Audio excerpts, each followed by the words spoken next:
dibujaba para mí y estuve en Italia precisamente con un Mafore Savini en Florencia y luego en París. No era empezar.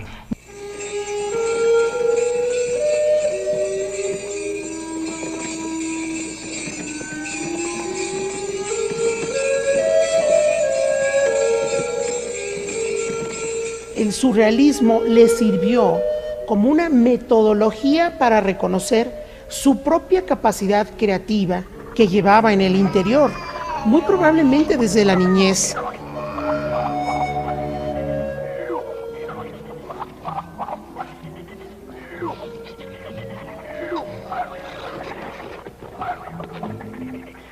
Yo todavía no lo perfeccioné, estoy estudiando cada vez que dibujo.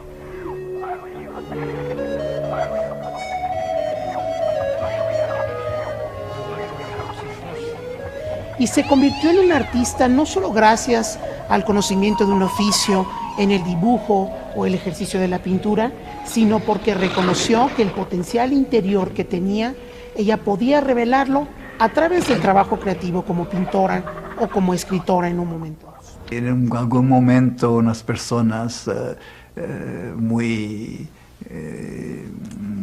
sociales invitaron a Leonora y estaban discutiendo en la mesa, en una comida muy elegante, y ella participando con muchas ganas a la conversación, se alejó un momento dado de la mesa, agarró la mostaza y empezó a embarrarse los pies.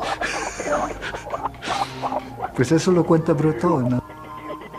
Las tendencias de Leonora desde pequeña tenían mucha relación con el surrealismo, porque el surrealismo en su inicio parte, digamos, de una relación muy directa con lo que fue el psicoanálisis, los inicios del psicoanálisis, y con este trabajo con el inconsciente y todo lo que esto implica, la imaginación, los sentimientos, la emotividad, dejar fluir esto como lo que implica la libre asociación en el psicoanálisis. Y esto fue muy afín a Leonora por sus características personales. En el momento que ella conoce el movimiento surrealista y un poquito después a Max Ernst, ella ya tenía, digamos, esa tendencia de por sí, de dejar fluir su imaginación, de dejar fluir su emotividad, y esto hace que embone perfectamente con todos los lineamientos del surrealismo. Yo cuando visito a Leonora en su casa, cuando hablo con ella, estoy ante una presencia surrealista, estoy ante un ser surrealista, es decir, sin adornos, así como si la viera en un sueño, su mismo rostro, su manera de hablar, sus expresiones, sus giros. Yo pienso que estoy como en un sueño surrealista. No es una persona misteriosa que atraviese paredes o una persona mágica que coma de una manera especial. Come como todo mundo. Una vez me dijo que pues, la función de las religiones era hacer que la gente se sintiera culpables y un poco crear la ansiedad en esto, ¿no? Y yo creo que es algo que ella siempre rechaza o quiere rechazar. Yo no pensé en esto, yo estuve con el grupo surrealista, pero lo que yo hizo es cada uno de los surrealistas hizo el suyo.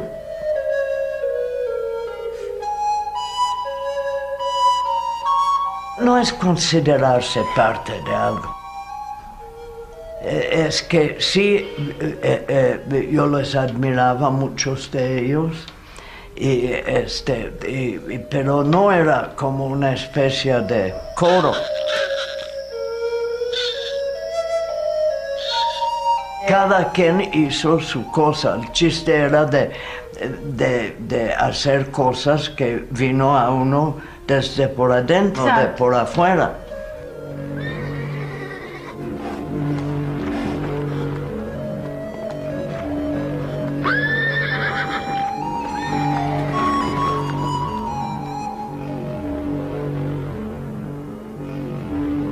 Claro que la clasifican como surrealista, muy importante surrealista, pero ella misma creo que más bien se definiría en una cosa totalmente personal de ella.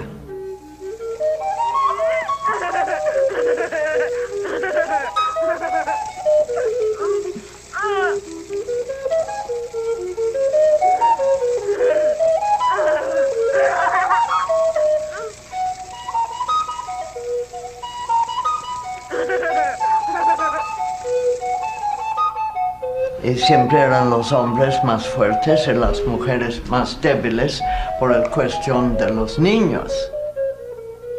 Porque una mujer embarazada no se puede defender. Y con todo el cuidado de los niños, eso le deja muy vulnerable. Y aprovecharon los hombres. Es importante reconocer el mérito de Leonora Carrington de sobreponerse a las limitaciones culturales que tuvo como mujer en el momento en que decide abrazar una carrera como artista. No condicionar a una situación de género la importancia de sus aportaciones al arte mexicano y a la cultura universal. Es una mujer feminista, de las primeras feministas del mundo, y es una mujer ecologista también, de las primeras. Cuando esto no era moda, hoy todo el mundo quiere ser feminista y hoy todo el mundo quiere ser ecologista. Para ella, como artista y como mujer, todos los aspectos de la maternidad, del nacimiento, de la vida misma, están más relacionadas con las potencias de lo femenino.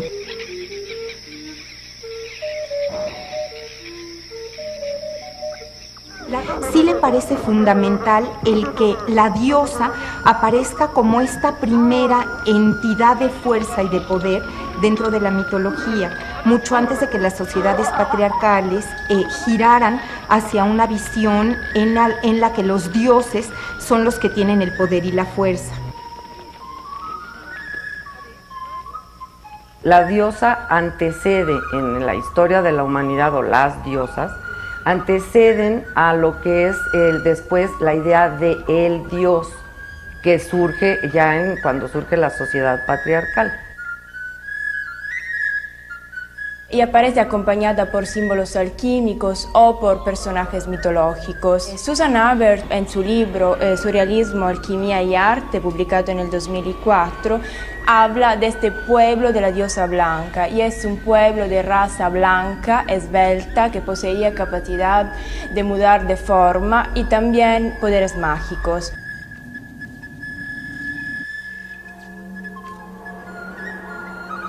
Adentro de una superficie color café de un laberinto de paredes redondas se mueve, se desplazan una multitud de figuras femeninas, híbridos entre mujeres, cuerpos de mujeres y cabeza de caballo, de pájaro, de zorro. En este sagrado andar están acompañadas por unos hurones, ellos también blancos, y se dirigen todos como si fuera un baile sagrado hacia el corazón del laberinto. Los vigilantes de este espacio sagrado, un hombrecito negro a la entrada principal y luego un hombre con cabeza de caballo a la entrada de la espiral central, y en el corazón, justo en el corazón, la figura de un toro adornado por dos cuernos sutiles y negros.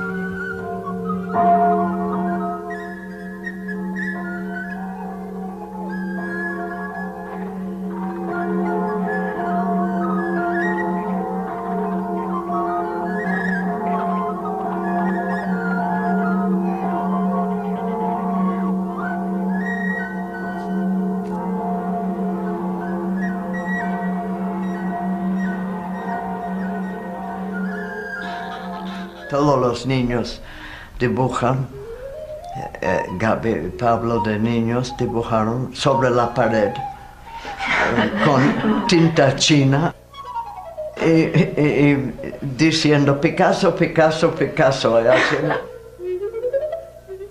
Fue una experiencia maravillosa, como son todas las experiencias que he tenido con ella a nivel creativo. ¿Por qué? Porque ella respeta enormemente, ¿no?, la individualidad de cada creador.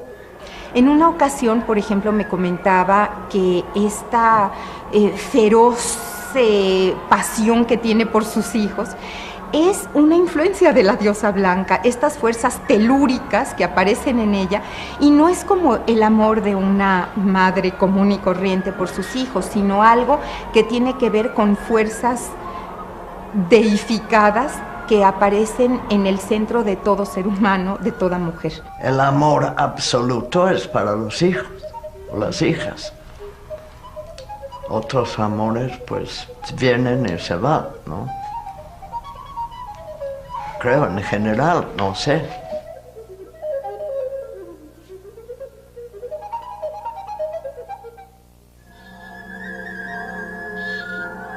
Al lado de la diosa blanca, que aparece cubierta por un velo blanco en la mayoría de los casos, encontramos a una vaca en un cuadro que es Y entonces vimos a la hija del Minotauro. Es una obra del 1953. Asisten a la aparición de la diosa blanca Pablo y Gabriel, que son los hijos de Leonora Carrington, que asisten de pie frente a una mesa cubierta por bolas de cristal, que un poco evocan la idea del laboratorio alquímico.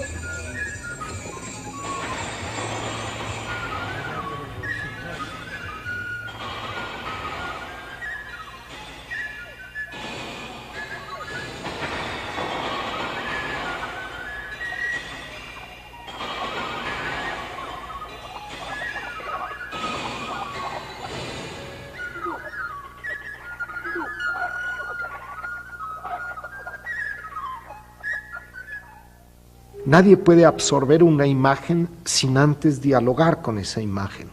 Las imágenes pueden ser extraordinariamente peligrosas, incluso venenosas para la persona que no las entiende o que no sabe comunicarse con ellas, ¿no? Una cosa es el terreno, tanto de la escritura como de la pintura, y el humor, así como otros elementos, funcionan en la pintura y funcionan en la escritura. Para mí es muy misterioso entre la imagen y la palabra. Y todavía no sé exactamente qué es, cómo se juntan o cómo es la relación o cómo es esto. No es muy claro para mí todavía. Desde luego que existen vasos comunicantes en su obra pictórica y su obra literaria que es también de carácter narrativo fantástico, sí existen. Y pues al mencionar este cuento de la hiena, ahí sí, ella se retrata sentada y hay un caballito de madera junto y también la hiena con muchos pechos. Eso sí puede considerarse que está muy directamente relacionado con el cuento de la hiena. Aparentemente, bueno, es un autorretrato en el que ella está vestida normal de jinete, pero la presencia de la hiena nos está marcando que allí está pasando algo que no acabamos de ver claramente, pero que allí está y tiene unos ciertos signos con los cuales se presenta. Esto oculto que está irrumpiendo en lo que aparentemente es muy natural y normal. En ese momento que ella está haciendo esa obra, todo es muy normal y natural. Bueno, está surgiendo el nazismo, en donde está el huevo de la serpiente a punto de aparecer, ¿no? André Breton la incluyó en su antología del humor negro. Y todos los cuentos, todos los autores son de humor negro, y él recogió todo a través de los siglos, todos los escritores que trataron del humor negro, y Leonora incluyó Leonora con la debutante de la Dame Oval, ¿verdad? Que ilustró Maxence. Sencillamente hace muchísimos años, yo era joven y ya no me acuerdo. Para ella no es una socialité, no es una persona que quiera ir al baile vestida como princesa. Hay un retrato precioso de ella con su madre, la madre también bellísima, y ella muy, muy bella también, muy bonita, ¿no? Muy elegantes. Pero hay un rompimiento ahí. La hiena es un animal que siempre la ha fascinado. es como una especie de alter ego de alguien que pues a veces no ha podido desarrollar sus instintos de depredación.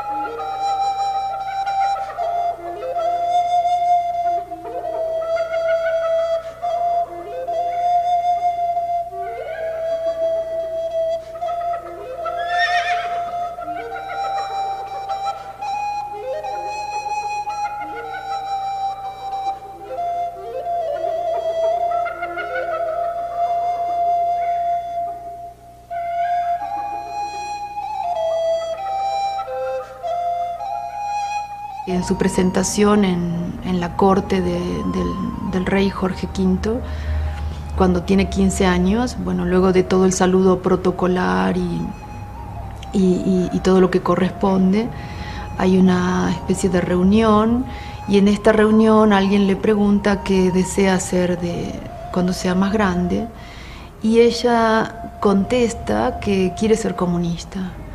Y dice que ni siquiera sabe a qué se refiere con el término exactamente, pero que sabía que iba a generar un escándalo. Pues únicamente era como un taller que mi madre quería que hice.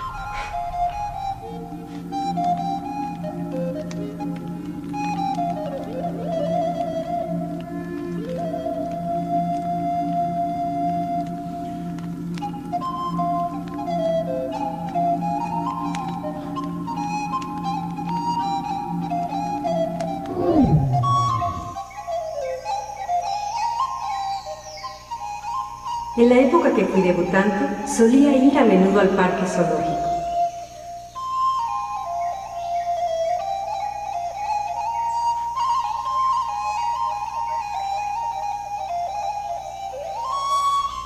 El animal que mejor llegué a conocer fue una hiena joven.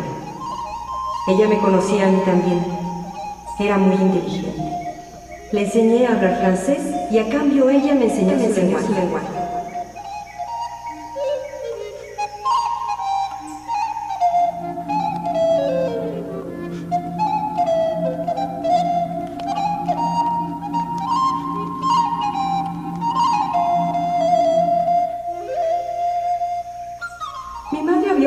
Un baile en mi honor para el 1 de mayo, lo que sufrí durante noches enteras.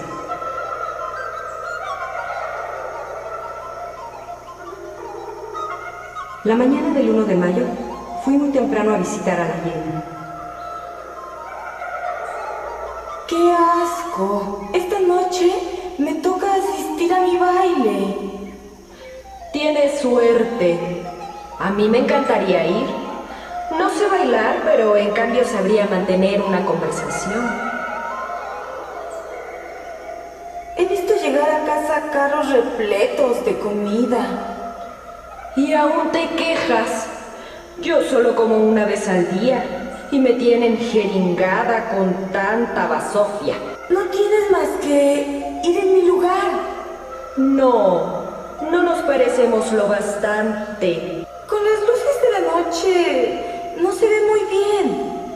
Con que te disfraces un poco, nadie se fijará en ti en medio de la multitud. Además, tenemos casi la misma estatura. De acuerdo. Abrí rápidamente la jaula y en un instante estuvimos en la calle.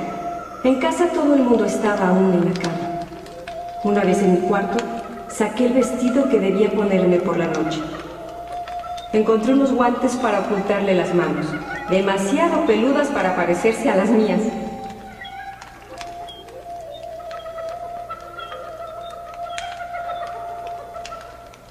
Cuando el sol iluminó mi habitación, la hiena dio varias vueltas alrededor, andando más o menos derecha.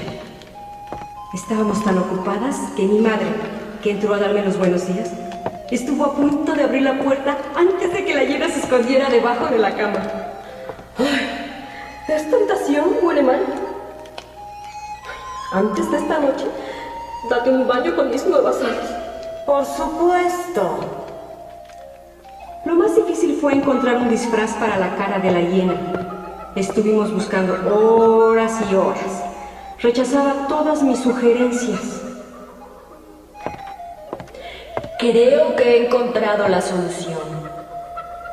Pues verás, vas a llamar a la criada. Cuando entre, nos lanzamos sobre ella y le arrancamos la cara. Cuando entró Marie, me volví de cara a la pared para no verlo. Debo reconocer que no tardó nada. Un breve grito y se acabó. Es verdad, lo has hecho muy bien. Hacia el atardecer, cuando la hiena estuvo completamente vestida, me siento en plena forma. Me da la impresión de que voy a tener un gran éxito esta noche. Ve ahora y recuerda que no debes ponerte junto a mi madre. Buena suerte. Cansada por las emociones del día, cogí un libro y me senté junto a la ventana, entregándome a la paz y el descanso. Al cabo de una hora, quizá, surgió el primer signo de inquietud. Un murciélago entró por la ventana profiriendo grititos. Los murciélagos me dan un miedo espantoso. Me escondí detrás de una silla, castañándome los dientes. Apenas me había arrodillado cuando un gran ruido procedente de la puerta sofocó el batir de alas. Entró mi madre, pálida de furia. Pero naturalmente abre un mundo que no es el mundo cómodo, no es el tipo de literatura que la mayor parte de los burgueses y burguesas quisiera contarle a sus niños, y precisamente por eso me parece extraordinaria, ¿no? Cuando ya era una debutante, que debió haberse quedado en Inglaterra y ir a los bailes sociales, etc., es que conoce a Amadé Osenfant. Amadé Osenfant tenía una academia en Londres. Leonora asiste, toma clases ahí. Decide después, junto con Max Ernst, a quien conoce a través de Osenfant, pasar a Francia y se hace conocer por el círculo de los surrealistas, entre otros por André Breton, por Domínguez y por quienes estaban en ese momento en la palestra. Los surrealistas fueron perseguidos también. Su ideología, su obra era considerada anatema absoluto para el nazismo, y fueron quemados los libros y la obra de muchos pintores surrealistas. Leonora había conocido a Max Ernst en 1936 y no obstante que ella tenía 19 años y él 46, empezó un idilio y un romance que creo que aún hoy invade la vida de Leonora. Con todo y que ella dice que los surrealistas solo buscaban musas alocadas para divertirlos, en realidad fueron muy importantes las relaciones y los contactos y la vida que ella vivió y con la que ella también nutrió al surrealismo. Y ella cuenta cómo le toca en algún momento ir a visitar Alsacia y que se da con Max Ernst a ver un cuadro de Grunewald, y se da cuenta que ya en 36 o 37 todos los muros de Alsacia decían un pueblo, un Reich, un Führer. Se aterrorizan y a Max lo atrapan en Francia, primero por ser alemán, tiempo después cuando lo liberan, lo atrapan por ser surrealista y lo mandan a un campo de concentración. Leonora trata de huir en una desesperación absoluta y es por eso que ella cae en un hospital psiquiátrico, de donde efectivamente Renato Leduc, a quien había conocido a través de Pablo Picasso. Es Renato Leduc quien llega allí y sabe que la única manera de sacarla de Europa es que estuviera casada con él. Vamos a decir que toma a México como su país de adopción y tiene como amigos inicialmente en México pues a artistas y a personas todas involucradas con el surrealismo, como pueden ser Katy y José Horna, Remedios Varo, que llega un poco antes, ¿verdad?, y que llega en compañía de Benjamin Perret, el gran poeta surrealista, y como Günter Gershow también. Es decir, se reúne con personas que le son afines y se hace muy amiga, hace grupo con todos ellos y se casa con Chiqui, con Américo Weiss, con el que tiene después, tiempo después, sus 2 hijos. Los surrealistas creen que el rescate de la humanidad destruida por la Primera Guerra Mundial está en el rescate del deseo, de la imaginación, del sueño que toma Breton de Freud.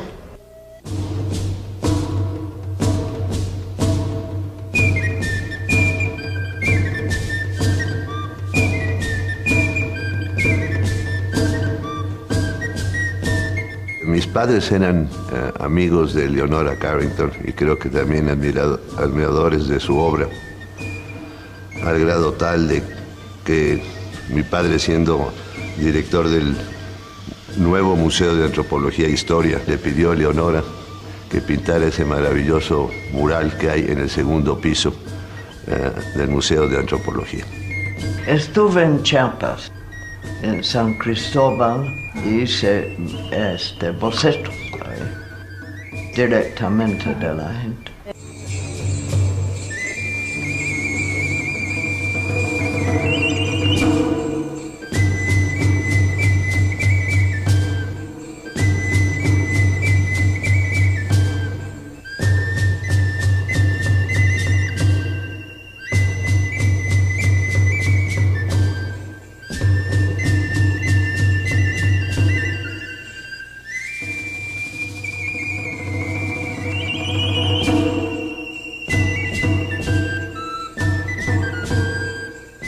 Se destacan y reconocemos unos cuervos, un inquietante híbrido entre una serpiente y una tigre, unos murciélagos y 2 chimpancés que caminan juntos. Clara referencia a uno de los cuentos, a una de las leyendas que se cuentan dentro del Popol Vuh.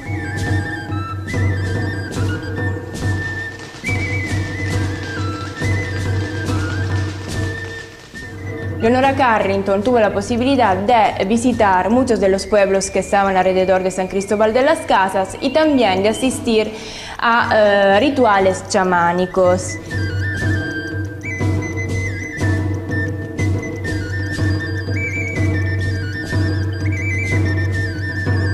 Es que en general los curanderos aquí están un poco secretos.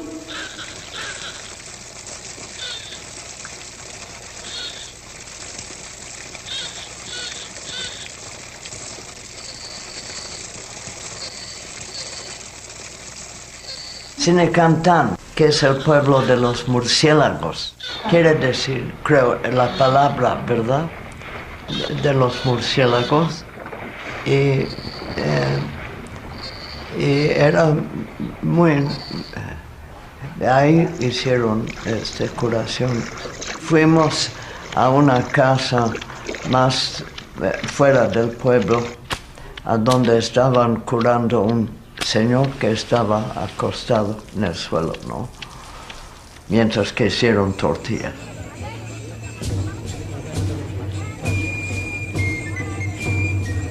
No se veía muy sano el señor. A un artista no lo hace mexicano el pintar solo temas de nuestro paisaje o temas que tengan que ver con nuestra realidad inmediata. Hay muchas maneras de expresar nuestra condición, nuestra capacidad de conexión con el mundo que vivimos todos los días. En esa perspectiva me parece que artistas como Leonora Carrington y en alguna medida también Remedios Varo, si bien su trabajo no ilustra temas o pasajes o asuntos sobre nuestro mundo mexicano o nuestra realidad mexicana, lo cierto es que las 2 artistas se afincaron en México e hicieron de México su país, e hicieron de México su cultura, y que esta cultura está implícita en su potencial creativo como artista. Claro, vivir en un país no quiere decir que de pronto el imaginario del país se absorba en su totalidad. El imaginario de un país es complejo de la misma manera como lo es el imaginario de cada una de las personas. De hecho, esta es la única obra en que Leonora tratta un tema interamente mexicano.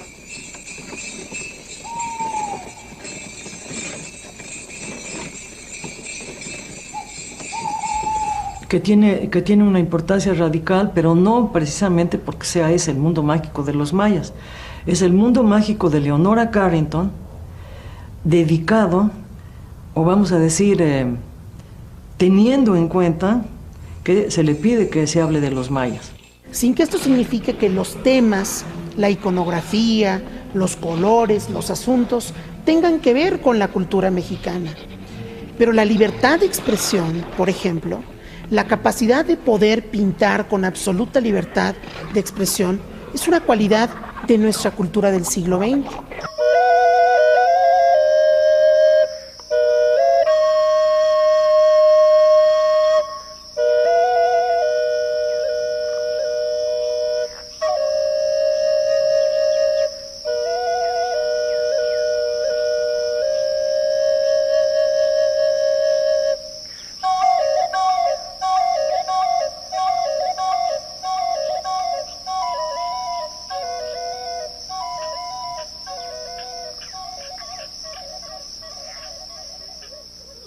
Leonora Carrington pinta una criatura que Lourdes Andrade llama el Minotauro. Es una criatura de un híbrido, una criatura de hierática belleza que desde lejos mira y vigila a su laberinto. Lo interesante es que Leonora pinta esta figura femenina dentro de una casa que fue construida siguiendo las mismas ideas de falta de lógica constructiva, en un estilo bizarro que tiene el laberinto construido por James.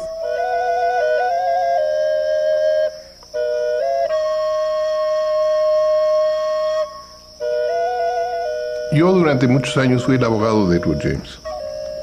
También un poco de la amistad de mis padres, que con Edward, mi padre había sido abogado de Edward anterior a mí. Edward entraba y salía de México en forma muy irregular. Uno nunca sabía dónde estaba. Y en uno de los viajes que hizo Edward a Xilitla, vio este santuario y lo compró. La naturaleza de Xilitla es preciosa. Edward trató de mejorarlo y junto a las caídas de agua puso unos postes para dar la impresión de que él estaba deteniendo las piedras que estaban junto a la caída de agua. Pero la realidad es que el lugar es muy bonito y le faltaban muy pocas cosas para mejorarlo. Y sí hay que reconocer que Edward, al salvar esa parte de la selva potosina, ha hecho un gran favor a México porque es lo único que queda en esa región. Es un lugar maravilloso. Maravilloso. Y usted pintó como alrededor de los años 60 un mural. No era un mural, era una cosa que hizo para pasar el tiempo. Yo pensé borrarlo. ¿De veras? De veras. No me acuerdo. Nada. Era hecho así de una manera sin mucha concentración.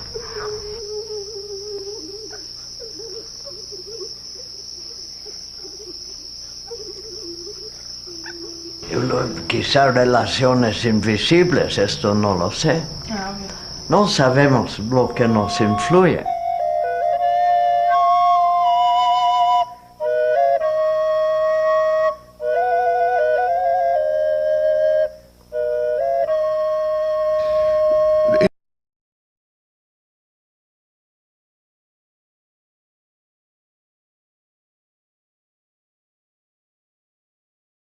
Después decidió convertirlo en un tipo de parque surrealista. Edward era un hombre riquísimo. Reconocía lo que era la belleza, tenía un gran talento para ello.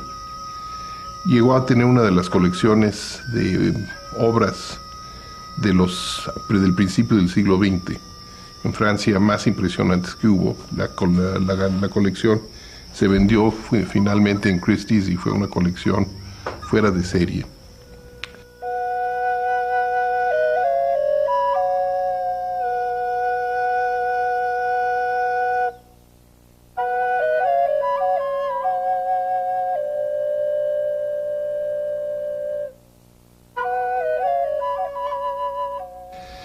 Y sin duda Edward siempre quiso ser creativo, cosa que a Edward le falló en todos los sentidos. No era pintor, no era escultor, no era escritor, aunque sí las cosas que escribía un muy buen inglés, pero no era arte lo que hacía. Y entonces él hizo las primeras partes del Parque de Gilitla, donde están las entradas, y le pidió a Leonora que hiciera algunos dibujos para otras partes de Gilitla. Fui muy poquito a Gilitla cuando Edward James tenía su casa ahí. Es un lugar maravilloso. Y se puede ver muy claramente cuáles son las partes que son elegantes y ligeras, y las otras partes que son mucho más pesadas. Yo atribuyo las partes más pesadas a Edward y las partes más ligeras a Leonora, aunque Edward era un hombre muy ligero también y muy divertido.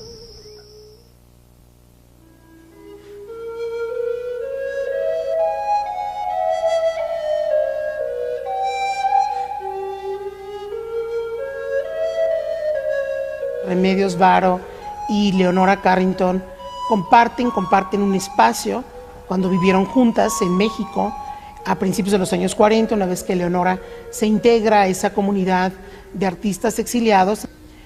Entre ellas se establece, claro, una comunicación porque se trata de dos mujeres creadoras, de dos mujeres que además han abandonado el mundo del surrealismo europeo y que se encuentran en un proceso de reconstrucción en una nueva etapa de sus vidas en México. Comparten muchos aspectos anímicos y personales y vivenciales, que efectivamente quizá una parte de ellas se traduce, por ejemplo, en los juegos de literatura, en los cuentos que realizaban, en las recetas de cocina que compartían, en los personajes que inventaban en sus historias.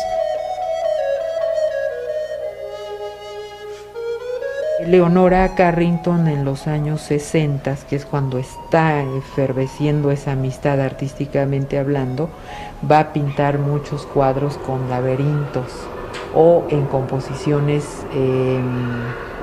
espirales vertiginosas, como este cuadro donde rabinos son atacados por una piara, ¿no?, de cerdos y también como una manada de jabalíes.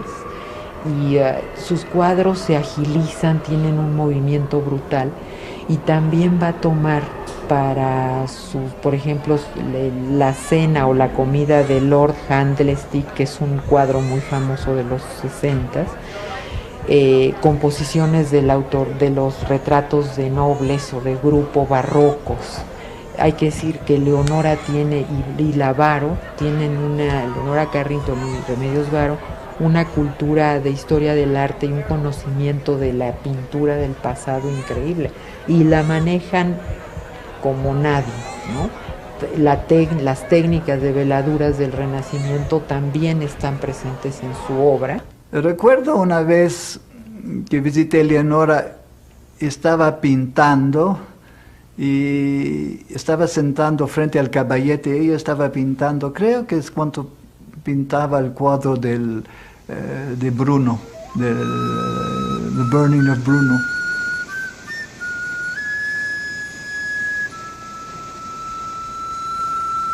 Alguien había comentado sobre lo que estaba haciendo. Yo no vi el cuadro porque el caballete era frente a ella, yo estaba sentado de este lado, pero mientras que ella trabajaba, me practicaba. No, podía pintar y practicar con personas en esta época. Y estaba como indignada que alguien había comentado, y le dije a Leonora, jamás hay que enseñar una obra hasta que esté terminado, no la enseñas nunca. Y muchas veces después me dijo, ay, qué buen consejo me diste, cuánto me dijiste eso, porque es cierto.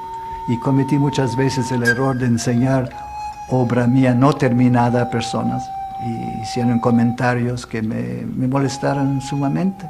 Yo no puedo decir qué influye, qué no influye, porque todo influye, todo. Y uno está abierto a las cosas, influye. Tomar, por ejemplo, un vaso de tequila por el desayuno o tomar un té, influye. Y yo tomo el té.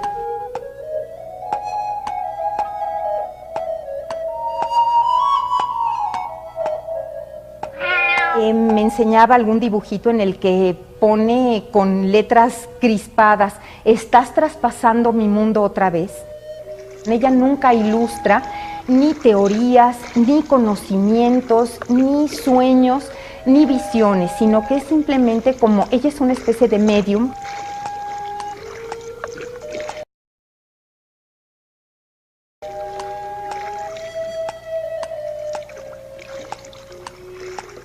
Yo creo que todos los niños tienen instintivamente.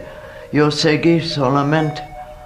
Cuando le dicen que no a los niños, pues se paran a algunos y algunos siguen. El mundo del niño es siempre una cosa muy interesante y oculta. Snob fue una publicación que aparece en 1962 y entre ellos están Emilio García Riera, Jomi García Scott, están los Gironella, Alberto y Cecilia Gironella, está Alejandro Jodorowsky, Juan García Ponce, ¿no? Todos ellos deciden que van a hacer una publicación nada convencional, como ellos mismos, ¿no? Donde desacralizan, entre otras cosas, el arte, ¿no? Entonces, lo primero que hacen es dividir las secciones. A Leonora le toca las historias para niños. Son cuentos que a veces están publicados en inglés, ilustrados por ella.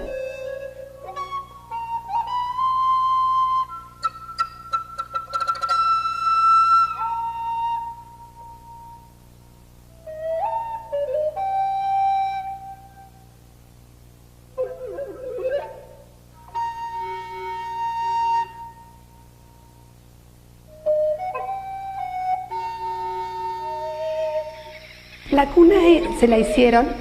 Leonora y Chiqui, su marido, se casan en casa de los Horna. Y después, cuando nace Nora, José, su papá, le empieza a hacer una cuna.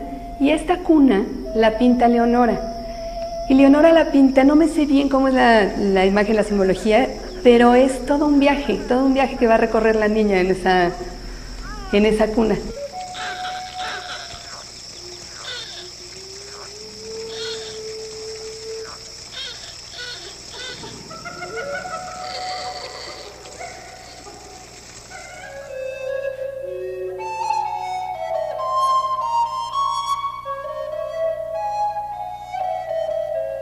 Yo hice una pieza de teatro mío que dirigió Jodorowsky y éramos amigos.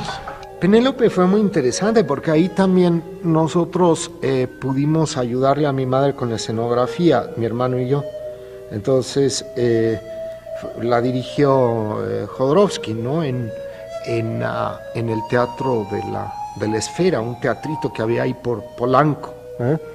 Y entonces era muy interesante, ¿no? Como, la casa se convirtió de pronto en un escenario en potencia, porque todo el mundo estaba ayudando para construir el caballo. Bueno, el caballo era un personaje muy destacado en la obra, ¿no? Entonces teníamos que hacerlo con papier mâché, y entonces cada quien estaba pegando partes del caballo y ayudando a hacerlo, ¿verdad? Y cuando llegó la inauguración, ¿verdad? Pues parece ser que censuraron la obra y hubieron muchos problemas. No podía faltar Luis Buñuel. Yo conocí a Buñuel en Nueva York antes de que llegó a México. Yo creo que tenía muchísimo talento, hizo películas también con Dalí. Creo que una vez me vestí de viuda y caminé por un cuarto y creo que era lo único colaboración que hice con Buñuel en su trabajo. En México lo de siempre. Aquí no hay estaciones. Papá y mamá están tristísimos de que no los acompañes para las bodas de plata.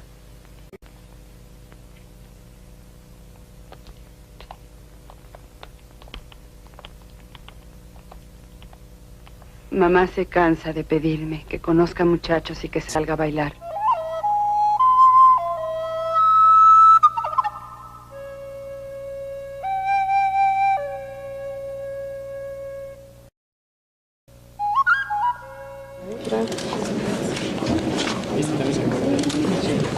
Se llama la gallina ciega.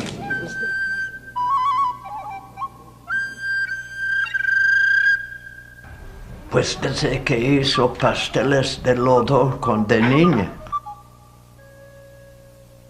Pero mucho antes de las muñecas jugamos con el lodo, que es muy bonito para jugar. Se encantaba el lodo. Lodo inglés así húmedo y pegajoso, ideal por la escultura. Decidí hacer un proyecto escultórico que fue Libertad en Bronce, ahí por el año 96, a donde invitaba yo a pintores a hacer escultura para hacer la gran exposición que hicimos en el 98 en Reforma, la primera que se abrió como espacio público para la escultura, en la que Leonora participó, pero no fue fácil.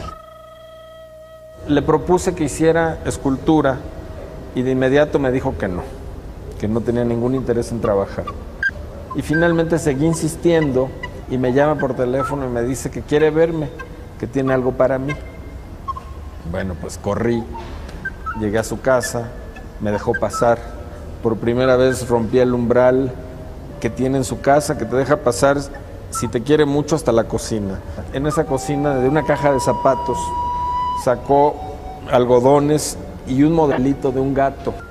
Finalmente pasó un poco de tiempo y me llevé el gatito, me lo entregó con confianza y le hicimos un modelo un poquito más amplio que negó ella. Me dijo, a mí no me gusta que me muevan nada. Entonces ella misma tomó el gato, lo estilizó, lo alargó y me entregó una maqueta real perfecta de Messier, que fue la primera obra de Libertad en Bronce y la primera que hizo para nosotros. Lo alargó y era como un gato con cuerpo de víbora, esgrafiado, muy bello, y que giraba la cabeza de una manera muy especial como lo hacía Messier en los tiempos en que vivía y que nos acompañaba en el té. Nunca hay que olvidar en el surrealismo de Leonora Carrington la presencia de criaturas mitológicas, por ejemplo como los nagas, en la que son personajes de la mitología de la India, pero que perfectamente uno los visualiza en el mundo de los cocodrilos. Por eso algunos críticos han llamado esta escultura de los nagas los cocodrilos. El cocodrilo lo hicimos hace 5 años, 6 años más o menos.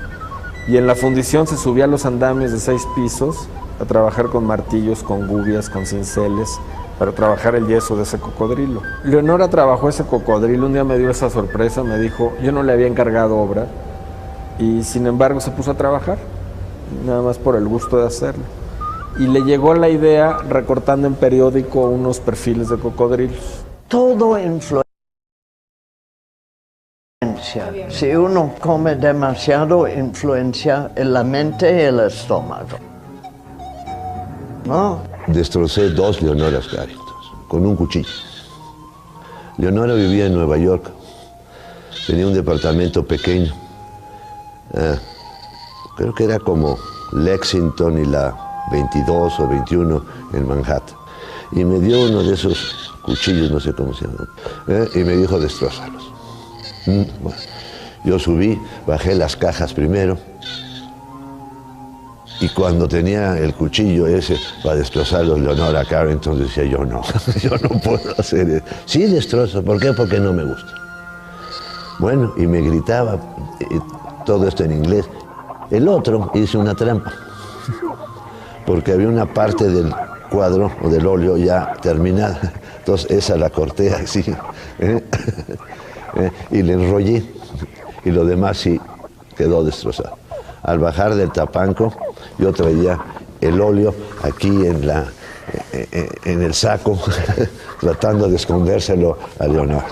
Pero no era posible, tenía que continuar trabajando, haciendo cosas con ella. Le confesé el crimen y me dijo, Carlos, dame el pedazo de óleo que te quieres quedar, y me lo dedicó.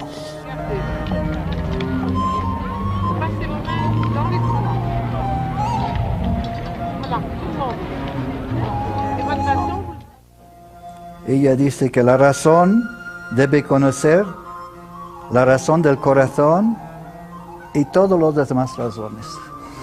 Es lo que cita Breton aquí, en fin de su prefacio para Leonora. La raison doit connaître la raison du cœur et toutes les autres raisons. Medio ciega.